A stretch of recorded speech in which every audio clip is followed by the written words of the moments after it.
कालिकायै नमस्तुते प्रत्यलेहपदे घोरे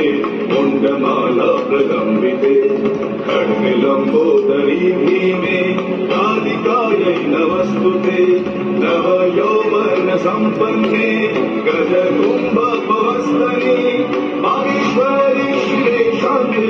कालिकायै नमस्तुते डोलजिह्वे हरालोके नेत्रत्रयविभूषिते घोरभास्वत्करे देवी कालिकायै नमस्तुते व्यग्रचर्माम्बरे धरे खड्गकर्त्रिकरे धरे कपालेन्दीवरे वामे कालिकायै नमस्तुते निलोत्पले जटाभारे व्यग्रचर्माम्बरे धरे खड्गकर्त्रिकरे धरे कपालेन्दीवरे वामे कालिकायै नमस्तुते।